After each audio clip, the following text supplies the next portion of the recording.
In this video, we're going to be exploring end-to-end data validation strategies in Microsoft Fabric. Now, I think this is probably the most important thing that you need to get right when you're building that foundation in Microsoft Fabric in your data strategy. I want you to walk away with an understanding of why I think data quality should be at the heart of your Fabric data strategy. As well as that, we're going to walk through how to architect and build enterprise scale data validation systems in Fabric that give you confidence and help you build trust in the solutions that you're creating. Now, to do that, we're going to be looking at why I think you should be doing data validation, what you should be validating, and more importantly, how you can validate your data in Microsoft Fabric. And to do that, we're going to focus on 3 different types of data validation that you can perform in Microsoft Fabric. The first one is going to be schema validation. So this is validation of incoming data that's coming into Fabric. So it might be files, CSVs, JSONs from REST APIs, that kind of thing. And I'm going to walk you through a demo of how you can achieve this in Fabric. Now, the second one is table and data frame validation. So say, for example, you want to validate the data in your silver layer of a medallion architecture. How do you go about doing that in Fabric? And again, I'm going to be walking you through step by step how to achieve this. Finally, we have semantic model validation. So this is validating our semantic models that we build in Microsoft Fabric, making sure that the relationships have been set up correctly, that your DAX measures that you've defined are returning the right outputs. And again, we're going to be walking you through a demo of how to achieve that in Fabric. Now, on top of that, I'm going to be showing you not just how to validate individual parts of your pipeline, we're also going to be looking at enterprise scale data quality monitoring.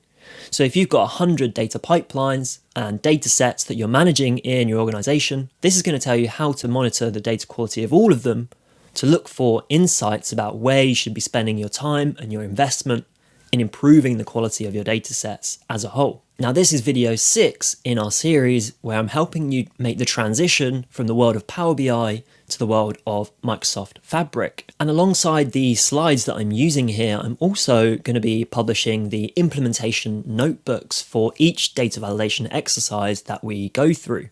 There's going to be 3 in total, and all of them are going to be published for free on our school community. So school.com/Microsoft Fabric. I'll leave a link in the description as well. Let's begin. So to kick us off, I just want to start by looking at why I think data validation is so important and try and get across this passion that I have for data validation, try and impart some of that onto you. Well, number one, in many industries and many businesses, regulation demands that we take control of data quality. You might get audited for certain data sets. For example, if you work in financial services is a good example, or healthcare, certain regulatory bodies are going to be auditing your data sets to make sure they comply with certain data quality standards. And in industries where perhaps you're not regulated for data quality, it's still really important as well. Because if you have really bad quality data in your organization, then your decision making is going to be impacted. You're going to be making bad decisions based on bad data. So this could incur such problems such as loss of revenue or customer dissatisfaction as well. And for people coming from the Power BI world, having poor quality data in your analytics solutions is going to lead to a loss in trust in your solutions. So your users are going to stop looking at your dashboards because they don't trust the data in them. And once they lose the trust, it's very difficult to win back. So that is why data validation is so important. Let's look at what we mean by data validation. So to kick us off, I've got this traditional data processing pipeline. We move from getting data from a source, performing some cleaning on that data, enriching it, maybe you're joining different data sets together, creating some dimensions, building analytical models, aggregations, and finally we're going to do some semantic modeling. And what I want you to think about is at each of these stages in this traditional data pipeline, what can go wrong? Because now we're looking to build data engineering systems, robust systems. So to do that, we have to be a bit pessimistic and think about what can go wrong at each stage in this pipeline so that we can build validation rule sets to try and defend against where things can go wrong. So we're going to play a little game called Pipeline Problem Bingo. And I want you to think about what can go wrong at each stage in this pipeline. So pause the video here, give yourself a minute or two and think about what can go wrong, maybe based on your experience. And then we're going to review just some examples of what can go wrong at each stage in the pipeline after this. Okay, so when we're getting new data from a data source, lots of things can go wrong. Maybe our connection details change if you're connecting to an API, for example. Maybe the token expires. We can even have things like schema changes. So if you're connecting to Azure Data Lake Storage and you're getting some Parquet files or some CSV files, maybe the data producer has added new columns or they've changed column names. And when they do things like this, it's going to impact and cause problems in your downstream analysis activities. So we want to know when these things happen right up front. Another example is perhaps you're calling an API and data doesn't get returned for whatever reason. Perhaps it's because of an API or server error and it's nothing to do with you, but you're not going to get data back from that API. Now, when we talk about cleaning steps, lots of things can go wrong here. Maybe we don't clean properly. For example, you could have null values in important columns. And important columns, by that I mean columns that you might want to join on later in your pipeline. Or perhaps you've got a really important date column that you're going to be doing a lot of time intelligence calculations on in your semantic model. So having null values in that column is going to lead to poor quality data and poor analytics downstream. Maybe the values in a certain column is outside an expected range. We've looked at date formats and data types as well. If these are wrong, then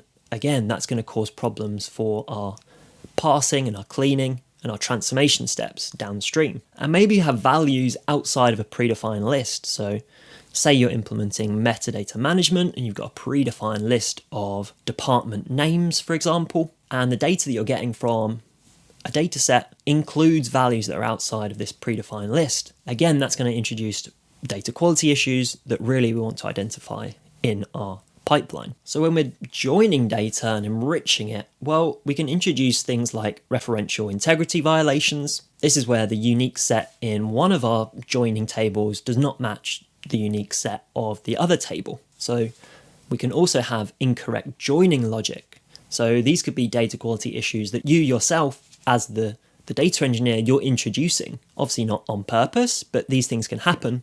Perhaps you built your transformation logic and it was working, but then 3 months later, the data changes slightly and you didn't think about a specific edge case. So that's going to introduce data quality issues as well, one of which could be a duplicate primary key. And we're building analytical models. Some things that can go wrong is, well, you're implementing the business logic incorrectly. Perhaps you're doing an incorrect aggregation. Perhaps the granularity of your aggregation is incorrect. And maybe you're not handling null values correctly as well. And in the semantic modeling phase, perhaps you haven't correctly defined your relationships, you're implementing the wrong business logic, and the DAX measures that you have created aren't really working correctly for all edge cases, and it's not returning the correct values. So these are just some examples. And once you've got a lot of experience in data engineering and business intelligence, you can probably list off hundreds of things here, of things that have gone wrong in your pipelines in the past. So what we want to be doing in Fabric is thinking deeply about the data sets we have, thinking about what can go wrong, and building validation rule sets that guard us against those things. Now, if you're moving from the world of Power BI, then this whole pipeline, or at least most of it, gets done in the Power Query editor. And for each step, there's different applied steps down that right-hand side in this query editor. Now, the problem with that is that it's a bit of a black box. We connect to our data sources, we do some transformations, and at the end, we get this semantic model. But at no point can we really validate the data that's passing through these different steps. And this is one of the biggest problems that I found with Power BI. It's very difficult to assure data quality after each transformation step. Yes, you can do it once, maybe when you publish your dashboard, but what about 3 months down the line? Maybe your data changes a bit and it introduces data quality issues that you didn't think about when you were building the report, and you definitely didn't catch when you were building the report. So in Fabric, we have this huge opportunity to really get a handle on data quality. And this is what this could look like. So in Fabric, we're going to be using the same high-level data processing pipeline that we looked at before. So we're going to get some data from a source, but this time, instead of doing everything inside Power Query, we're going to write out that file into a Lakehouse Files area. We're going to space out our transformation steps, and at each stage, we're going to write out the results to a new location. So from our files area, we might do some parsing and cleaning, and then we're going to write it out to a Lakehouse table. Then we might read it into another notebook, for example, or a data flow.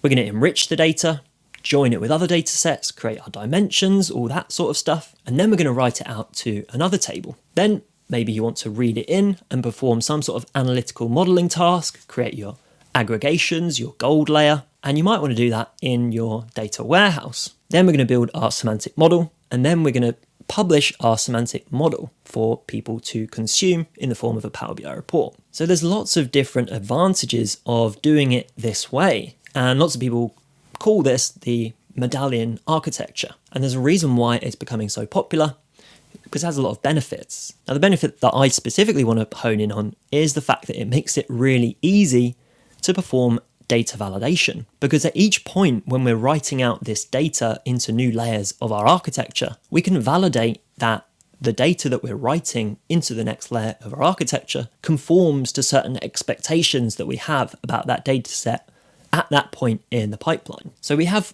5, in this example, data quality checkpoints, and we can progressively assure the quality of that data set as it passes through our pipeline. Now let's just compare what we had previously. So in the Power BI example, if you're using Power Query, you're not really progressively assuring the data quality. Whereas in the Fabric example, we've got 5 data quality checkpoints. So every time we write out that data to a new layer in our architecture, the data quality is going up.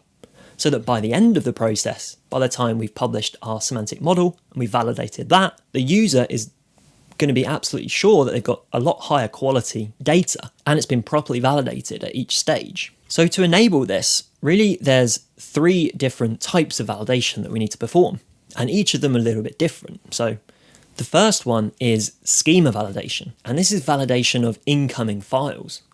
So you could be getting JSON files from the REST API, it could be CSV files or Parquet files, anything like that, or data from a database, an external database that you've written into your Lakehouse files area as a file. The second stage is this bit in the middle. So that's going to be table or data frame validation, Spark data frame validation. And in this stage, we're going to be validating that the transformation steps that we do between each of these different layers has been done to meet our standards. And the third one on the right-hand side there is semantic model validation. So in Fabric, pretty much for the first time, we have the opportunity to validate the semantic modeling that we do in our organization. So making sure that the relationships that we build and the DAX measures that we write are actually performing as they were designed to perform. So let's step through these one by one, starting with schema validation. So again, the core purpose is to validate that the incoming data conforms to an expected schema. That's the main purpose here, because if the schema changes, then it's going to ruin all of our downstream analytics activities, because maybe you've got lots of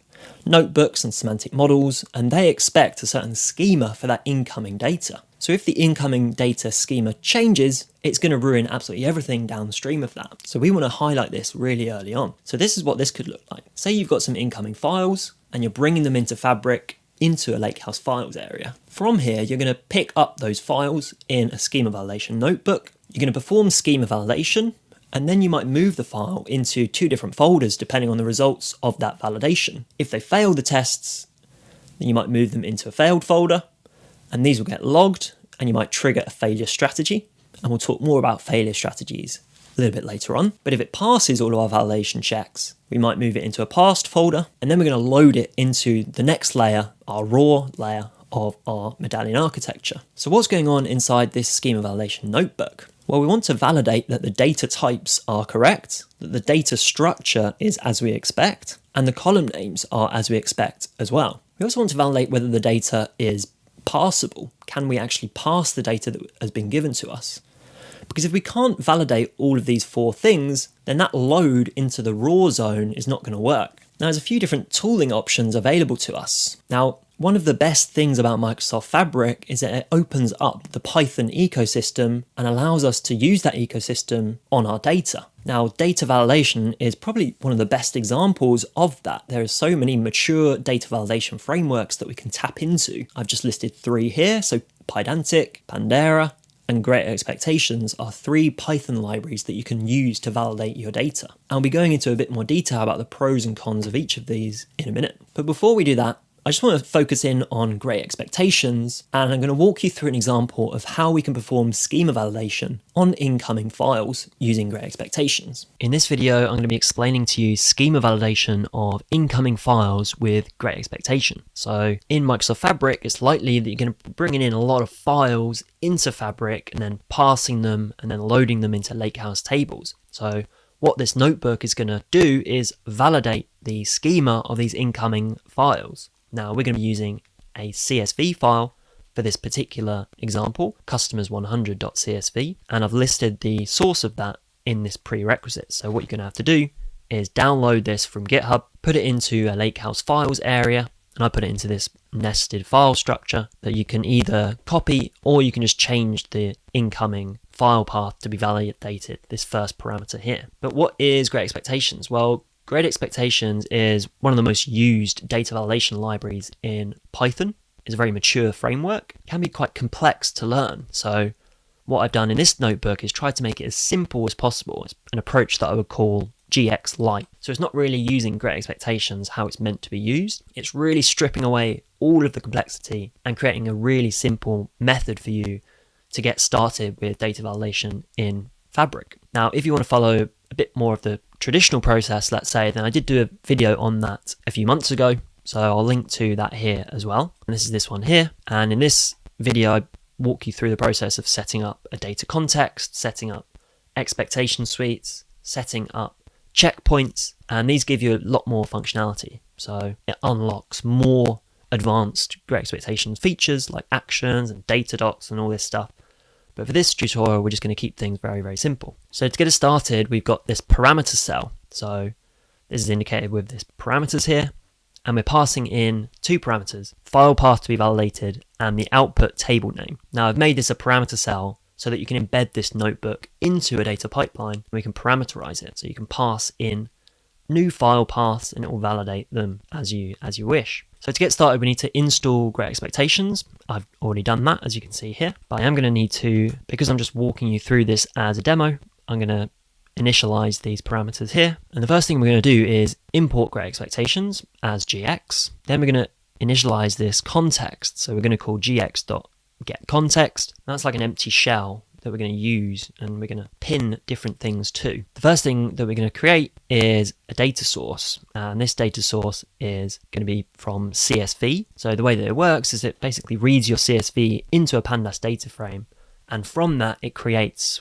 what we call a validator, and the validator can be used to perform data validation, obviously. So we call this read CSV and we pass in the file path to be validated, which is the parameter that we declared up here. Let's run that. Okay, so now that has successfully run, let's move down to adding some expectations to our validator. So when a new file comes into Fabric, in our heads, we've probably got a lot of expectations about that data set. We expect it to have, for example, 12 columns. Those columns must be named like this. We expect certain columns to have data types and they must have this data type. Now in this example, we're using a CSV file, but this method can be used for any sort of incoming file or anything coming from an API or external databases or anything like that, really. So an expectation is basically an off-the-shelf expectation that we can grab from this Great Expectations library, and you can find a full list of expectations here on this website here. I think there's about 400 pre-built that you can use, or you can create custom ones as well. So the ones that we're going to be doing, I've declared 4 expectations here. Now this is by no means exhaustive. So the first one is to expect that the table columns match this set. So I've declared this list of column names and they must match this, otherwise the expectation and the validation is going to fail. I've got 2 expect column values to not be null, and I've passed in the column ID, and the column ID is going to be the primary key of this table, and we're going to use this to link to other tables further downstream in our data processing pipeline. So it's important to know that there's no null values in that column. The next one is subscription date, and this could be a really important column for some downstream analysis task that we've got planned. So maybe you're doing some time intelligence calculations on this that are really important, and you need this column to not be null. The final expectation is that column values match this specific date time format. So passing of date times from strings is something that can go wrong. So here we're just double checking, again, this really important column on subscription date matches this expected format of year, month, date. So again, if that changes, maybe we get a new data set and it doesn't have that date format, then again, our parsing of that is going to fail. So we want to understand when that date time format changes. Let's run these. And by running them, all we're doing is we're adding these expectations into this validator object. Okay, now this has finished running. We can see the output of the last one there. And it's basically this object that shows success equals true. So the last validation test has passed, and it gives us a bit more details about, okay, we've had 100 rows of data and all of them passed. So next what we're going to do is called validator.validate, and this is going to run through each of our expectations based on the data that we provided in this file, and it's going to return this validation results object. So let's just inspect that, just have a look at what that looks like. Okay, so it's returned this object, and kind of the first key here is success equals true. So if all of your expectations pass, then you'll get a success equals true. Then if you want to inspect individual expectations, then we get this results list, which has for each expectation the individual result. So the first one was true, and this was when we expected table columns to match the set. So all of the table columns did match the set, and it does this for each individual one. So it just goes through each of our expectations and gives us success equals true. So finally what I've done is just a little section on handling the results, so parsing that validation results object. And here I've just defined a few functions that are basically just helper functions. One of them is to write data to a lakehouse table, move a file to a folder, write validation results centrally. Now those were just helper functions. These are bit more important functions. So we've declared a handle success function and a handle failure. And then what we're going to do is, if validation.results is successful, then we're going to run handle success. And in this function, what we're going to do is move the file to a validated folder, write the validation results to a central lakehouse for logging, and then write the data, the actual real data, to a lakehouse table. So if all the validation results are positive and it passes the validation results, then it's going to run through these different things. And this is just a sample of activities and actions that you can run on a successful validation run. Very much depends on your business and what you want to do, but it's just to give you some ideas. If it fails, then we're going to, again, write the validation results centrally. Maybe you want to move that file to a failed validation area in your Lakehouse files area, for example. So let's just run that. So we can see that it's printed past validation, and now it's running the Spark jobs in progress. So our Spark jobs are in progress, so it looks like it's writing something to the tables, and they've succeeded. So if now we just refresh this, here we have a raw customers table. So we've validated this incoming data set, and we've written it into a raw table in our Lakehouse. Next up, we're going to focus on table and data frame validation. So that's this bit in the middle. And here we're trying to validate that the structured data, so the tables and the data frames that we have, normally after some sort of transformation, that they meet certain expectations in terms of data quality. Now, this is going to be highly dependent on the data set. You're going to have to use a lot of domain knowledge here, and also the different stages in the pipeline. So let's look at that in a bit more detail, what that looks like. So say, for example, you've got some data in a raw table and you want to do some cleaning on that data. And then after you've cleaned the data, you want to perform validation that it meets certain requirements. So you might do some cleaning and validate the output. And then if it's successful, you might write it to the next layer in your pipeline. Now, if it fails, you're going to want to log it and then trigger the failure strategy again. So what's going on inside this notebook? Well, really it depends a lot on your data and also your downstream analytics tasks. But typically some things that you might want to check here, as we mentioned previously, that you'll be checking that there's no null values in what I'd call important columns. And this is again based on your domain and your data sets. Checking that values are in expected ranges is an example of what you might do at this stage. Checking that categoric variables are in some predefined list, and also that data sets that need to be deduplicated have been, and that primary keys are unique. So the tooling for this stage is a little bit different. So yes, we can still use Python and Spark. So we can use Great Expectations or Pandera. But another option here is to use SQL and specifically dbt. Now dbt is a third-party library that we can connect to our data warehouses in Microsoft Fabric. And it's built really to do that transformation piece.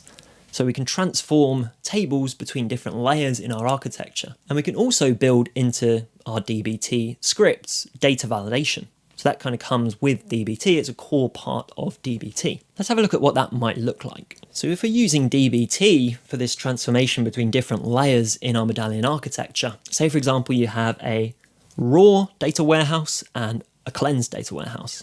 And we want to use DBT to do that transformation and then validate the results when we're writing it into the data warehouse. So this is what that could look like there. Now I want to show you what this cleansing and validation notebook would look like if we wanted to use Python and Spark and Great Expectations. So let's dive into the example of how you can achieve data frame validation in Microsoft Fabric using Great Expectations. Okay, so here we are in our second notebook, and here we're going to walk through Spark data frame validation with Great Expectations. So in the last tutorial, we looked at how to validate incoming data in files. Next, we're going to look at this middle section. So here we're going to be validating Spark data frames. So say, for example, we have performed some cleaning and parsing of a lakehouse table, and now we want to validate that that cleaning has been done successfully and it hasn't introduced any errors, and all of the expectations that we have about that data set are correct, so that we can write it into the next layer in our pipeline. So this is what this looks like here. Now again, this approach uses Great Expectations, and again uses an approach what I would call Great Expectations light. So it's not using a traditional workflow that you might use with Great Expectations. It's specifically designed to be easy to understand for beginners, to help you get started with data validation and with Great Expectations in general. So the prerequisites for this notebook, well, it assumes that you have run the first notebook and that you have a lakehouse table called raw customers. So that's the one that we wrote out in the first notebook. We've also got this parameter cell. So we've got two parameters. We've got the table name to be validated, which will be raw customers in this example. But again, these are parameterized, so you can embed this notebook into a data pipeline to parameterize it. And I've also passed in a output table name as well. So let's just run those. Next up, if you haven't already, you'll need to install the Great Expectations library into our notebook. What we're going to begin with is getting some data from this lakehouse table. So here I'm just using Spark SQL, and we're going to select star, so we're getting everything from this table, and we're passing in the table name to be validated, and we're saving it into this DF, Spark data frame object. Next, we're going to call some parsing and cleaning function on this data frame. Now, this function is just not doing anything, but for the purposes of this notebook, it doesn't really need to do anything. This isn't the point of this notebook. It's just to show the validation side rather than the parsing and the cleaning side. So let's run this. So that's successfully finished now.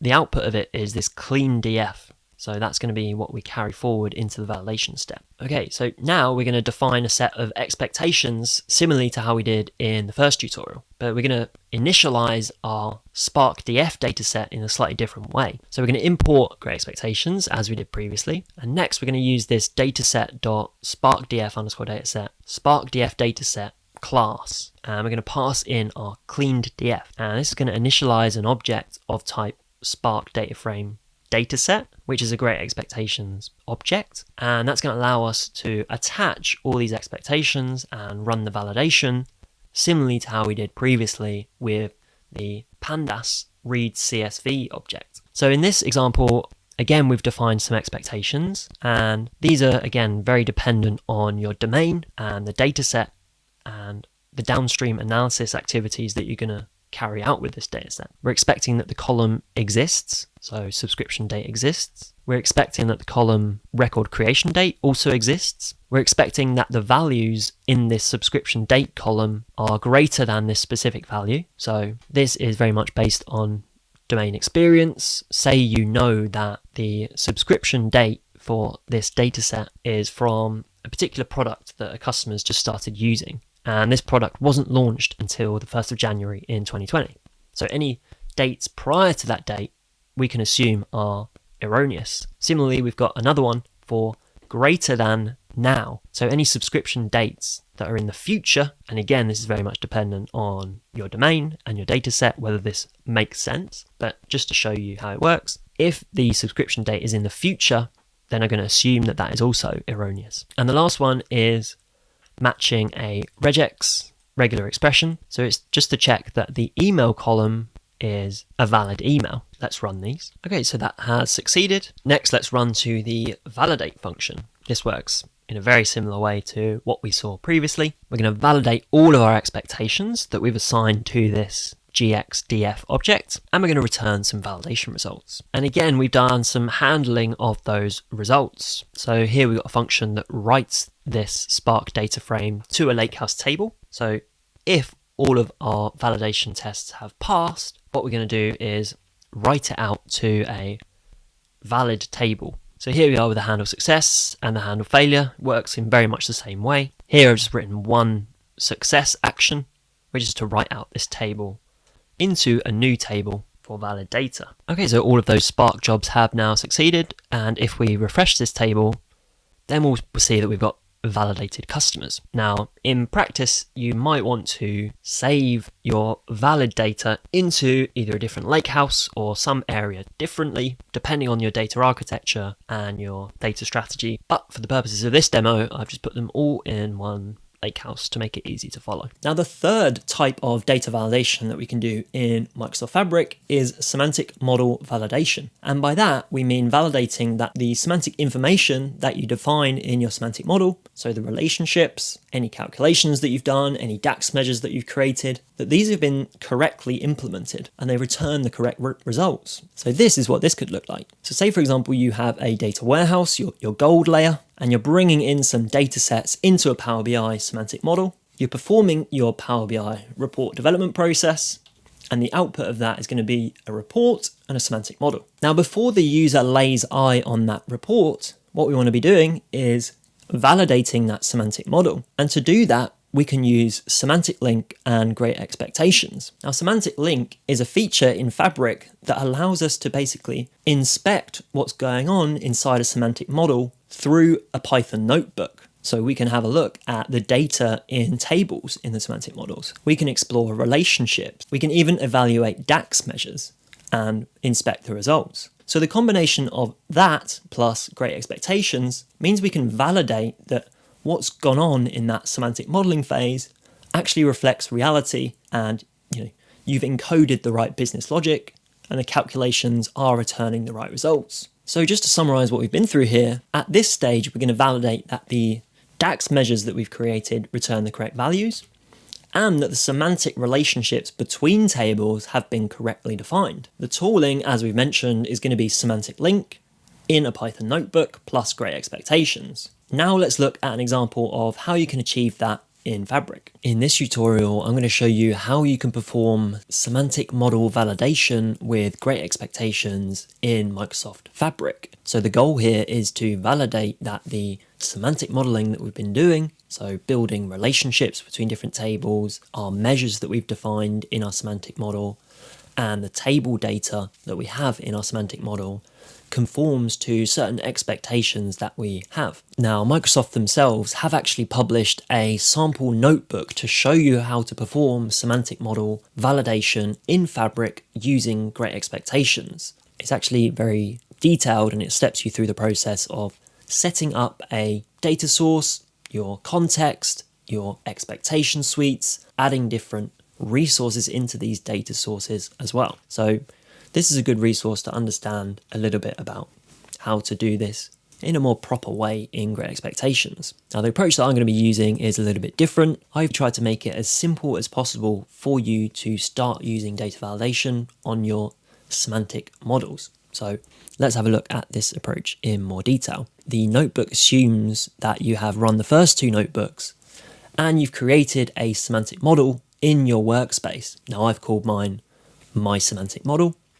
This is what it looks like. It's very, very basic, just to show you the data validation piece really. And in my semantic model, I have one table, and I've also created a measure here called number of customers, which I think is just the row count of all of the rows in this table, but it's good enough for this example here. So you're going to need to install Great Expectations and also this time Semantic Link. So semantic link is what we're going to be using to extract that data from our semantic models and make it accessible with our Python code. So once you've installed both of those, we're going to look at how you can validate 3 different things in your semantic model. We're going to start by looking at validating the table data. Then we're going to look at validating the measure outputs, so outputs from any measures that you've defined. And then finally, we're going to validate the output of some DAX queries. So starting at the top here with table data. So say, for example, you've done a lot of cleaning in your Power Query engine in your semantic model. Here we want to validate that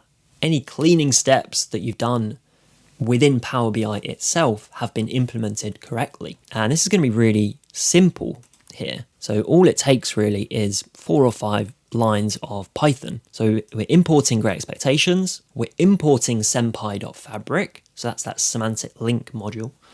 Now we can tap into fabric.read table to get any data set that exists in our semantic model. So we're going to pass in the dataset name, so that's your semantic model name, and your table name, and it's going to return a data type which is a fabric data frame, which inherits from the pandas data frame.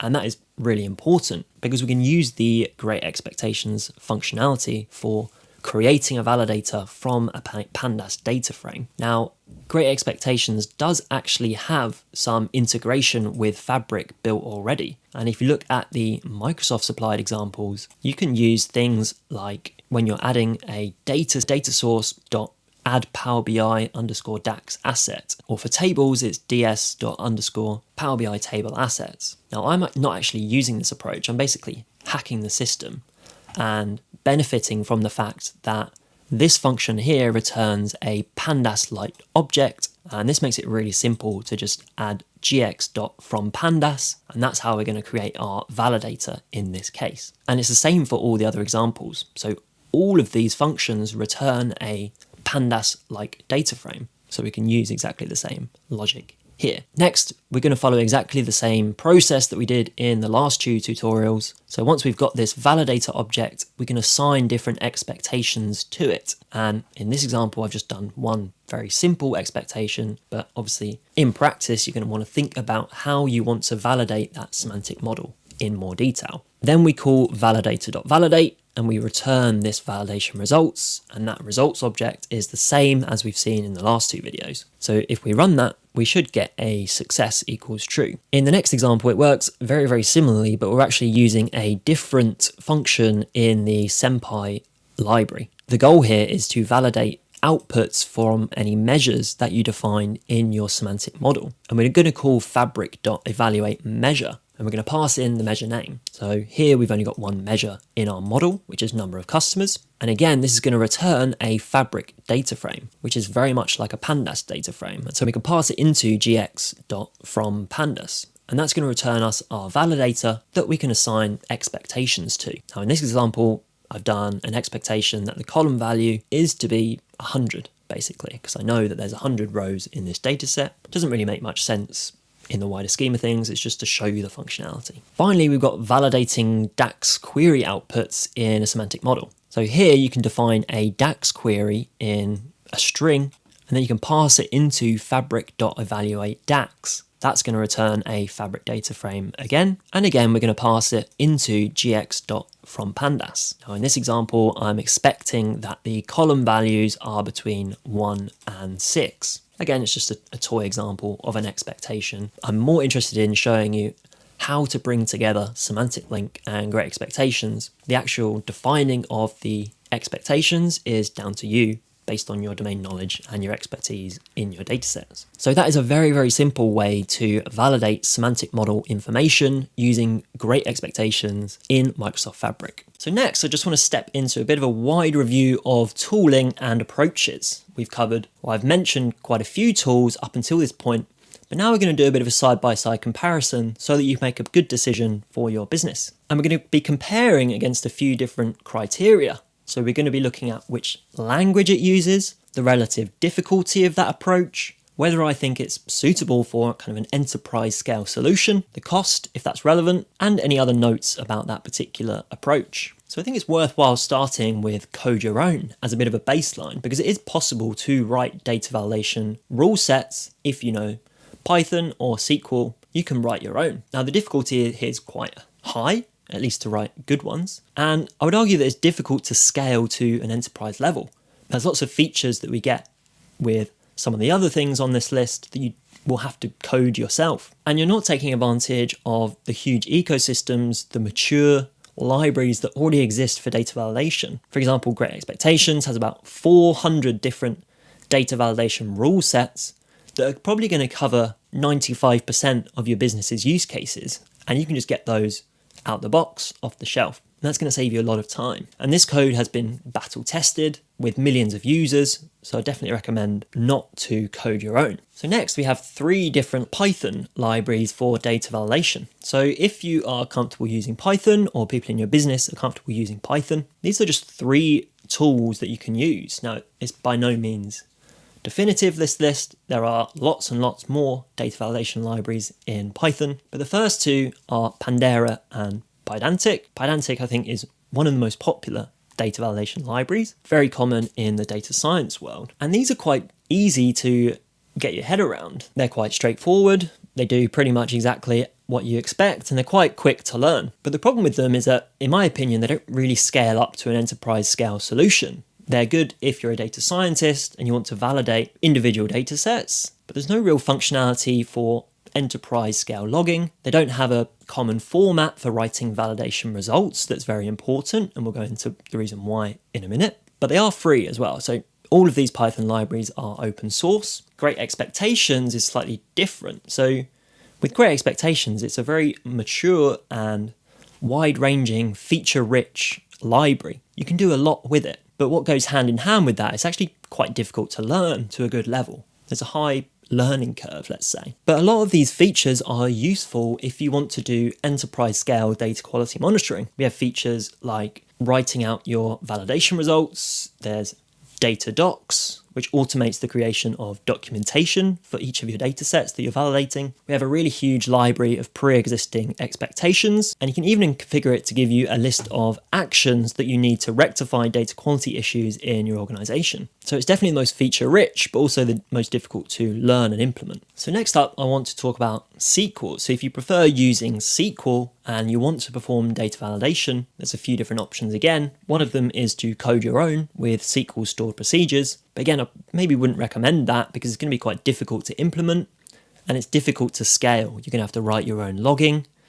It's going to be difficult to build robust validations, and everything you do, you have to code your own. Now, if you are going down the SQL route, then dbt is a really good tool for performing data validation. And again, you get a lot of enterprise scale features as well, like documentation. You also get really good validation results. All of this stuff comes out of the box with dbt. Now, there is an open source version of dbt, but you're probably going to be wanting to use the cloud version of dbt if you use dbt, which does come with quite a hefty cost. So bear that in mind. Finally, I just wanted to mention DAX, because DAX can be used to validate data. I've seen some examples of people trying to validate their data sets with DAX. And again, this is not really something I would recommend, because now we have the benefit of the Python ecosystem. For me, it makes more sense to tap into that pre-existing ecosystem with very mature libraries for doing data validation. And obviously the problem if you do DAX, you can only really validate that semantic modeling piece. You can't validate incoming files. You can't really validate Spark data frames either. And that's going to cause an issue in a minute on the next slide. So up until this point, we've looked at various stages in this pipeline and which tools we can use for individual parts of that pipeline. And this represents one data set flowing through your system. In reality, you might have hundreds of pipelines like this. So how do we manage and monitor all of these pipelines across your organization? How do we get that picture across your organization to understand where the data quality issues are rising, where the trends are, where do we need to spend more of our time and our investment in improving data quality across our organization? Well, now we're going to walk through how you might achieve that. So let's just look at that medallion architecture that we've been discussing in a bit more detail, where on the left-hand side, you've got files coming into Fabric, you've got various layers of lakehouses, and then at the end, you've got some sort of semantic model that you're going to be using for data visualization, showing to your business users. Well, one option here is to use Great Expectations to validate every time you move data between various layers in your lakehouse. Now, it's important to note here that Great Expectations is one of the only tools that can perform validation at each of these different stages. So we can use it for file validation right on the left-hand side, and we can also use it for semantic model validation, and of course Spark data frame validation in the middle. And this becomes important because every time you validate something in Great Expectations, we get given a set of results that is in the same format. And so when we get that, we can write out those validation results into a central data quality lakehouse. So we're going to build up this record of every time something gets validated in our organization. Now this is going to become a very useful and valuable data set. And from this, we can build a data quality monitoring report in Power BI that looks at all of these results as they're coming in. We can also make use of a feature of Great Expectations called data docs. I think I mentioned that previously. That's going to automatically generate documentation based on the validation tests that you write for each data set. Now, this is going to be a really important and valuable resource as well, especially for people that enter your business. Say you can give them the documentation for your data. They can see every data set you've got in your company and how it's being validated. So they're going to see the specific columns. If you've done the data validation correctly, they're going to understand the specific columns that are most important for each data set and how they're going to be validated. And from that, you can build up a really good picture about what is important in your company. So the key point in this kind of enterprise scale monitoring of data quality is that it really helps if you only use one tool for data validation. So it makes sense to choose one tool and just use that. And the reason is because it's going to output validation results in exactly the same format, and then we can combine those in a central lakehouse. Now for that, I recommend Great Expectations,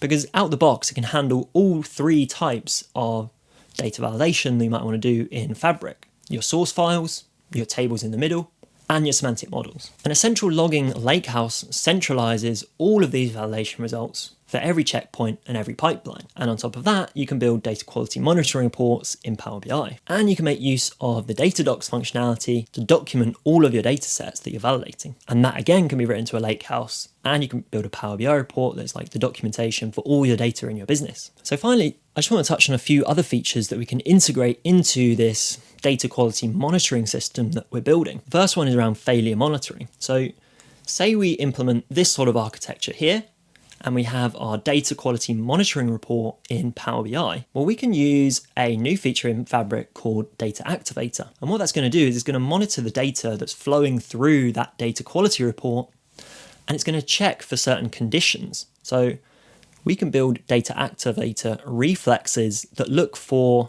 validation failures in any of our pipelines. And when we spot a validation failure, we can trigger notifications, Teams messages, or even Jira tickets that automatically get generated from those failure events. Now, why is this so important, all of this? Well, if you work for a consultancy and you have your client ringing you up saying, this dashboard doesn't look quite right to me, I think there's a problem with data quality. Really, you want to be in a position to say, yes, I know, we've seen that it's failed validation checks, and we're already working on a solution to get that recovered. Rather than, oh, I didn't know about that, we'll definitely check that out and we'll get back to you in a few hours when we find out what's wrong. It puts you in a much more proactive and positive light if you can say truthfully that you already know there's data quality issues and you're acting to resolve them. And this alerting feature is going to help you do that. So another feature that we can tie into in Fabric is the data governance, and specifically the certification feature. So say, for example, you've got your gold warehouse. Well,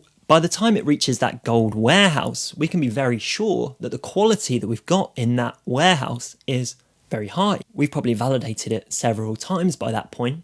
And so we can certify that gold lakehouse and say that any data that lands in that gold warehouse, it's certified, you can use it for whatever you want in your organization. And we can also do the same for semantic models. Now, to enable endorsement, you can go to your warehouse settings, go to the endorsement setting, and then click on certified for that specific warehouse. And you'll need to enable that in the admin portal if you haven't already. Now, one thing to point out here is that you can specify a URL to the documentation page for certification. And this could point to that data docs dashboard that you've got generated via Great Expectations. So just to summarize here, what are the next steps that you can implement to embed data quality and data validation in your organization? Well, it starts by putting data quality right at the heart of your Fabric data strategy. I think this is so important that you really get a handle on data quality, really as the foundation for everything that you do in Fabric. Before you start looking at fancy LLMs, machine learning,